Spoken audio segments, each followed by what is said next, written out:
కొడితే కుంభస్థలాన్నే కొట్టాలని కొందరు మొక్కవోని దీక్షతో ఉంటారు. అనుకున్న ఛాన్స్ వచ్చే వరకు మరో ఛాన్స్ వచ్చినా తీసుకోరు. స్టార్ హీరోలే టార్గెట్గా పనిచేయాలని ఎదురు చూస్తుంటారు. అలాంటి వాళ్లలో వంశీ పైడిపల్లి, హరీష్ శంకర్ ద్వయం కూడా ఉంది. రాంగోపాల్ వర్మ వద్ద శిష్యరికం అనంతరం హరీష్ శంకర్ కొత్త హీరో అనే మాట లేకుండా నేరుగా మాస్ రాజా రవితేజ్ తోనే షాక్ అనే సినిమా చేసిన సంగతి తెలిసిందే. దర్శకుడిగా హరీష్ తొలి సినిమా అదే. ఆ సినిమా ఫ్లాప్ అయినా మళ్లీ అదే హీరోతో మిరపకాయ్ చేసి రివెంజ్ తీర్చుకున్నాడు. అటుపై నేరుగా పవన్ కళ్యాణ్తో గబ్బర్ సింగ్ తెరక్కించి హిట్ ఇచ్చాడు. హరీష్ హీరోల జాబితాలో చిన్న ఎవరైనా ఉన్నారు అంటే అది సాయిధరం తేజ్ ఒక్కడే. మిగతా నటులంతా స్టార్ హీరోలే. వంశీ పైడిపల్లి కూడా ఇదే వరుసలో ఉన్నాడు. తొలి సినిమా మున్నా ప్రభాస్తో తెరకెరక్కించాడు.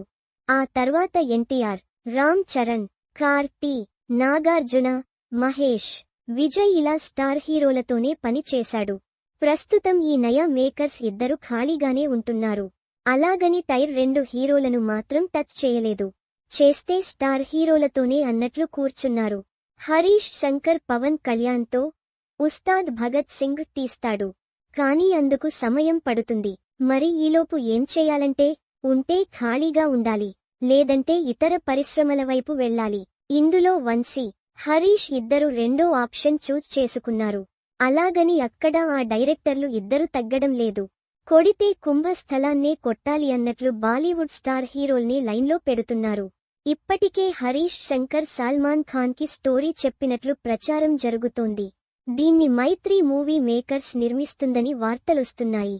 వంశీ పైడిపల్లి ఏకంగా బాలీవుడ్ మిస్టర్ పర్ఫెక్ట్నిస్ట్ అమీర్ ఖాన్ కే స్టోరీ వినిపించారని ఆయన కూడా పాజిటివ్గా స్పందించినట్లు వార్తలొస్తున్నాయి.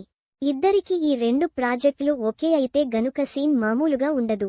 ఇప్పటికే గోపీచంద్ మలినేని సన్నీ డియోల్తో జాట్ చిత్రాన్ని తెరకెక్కిస్తోన్న సంగతి తెలిసిందే. వాళ్ల సరసన ఈ కాంబినేషన్లు కూడా చేరుతాయి.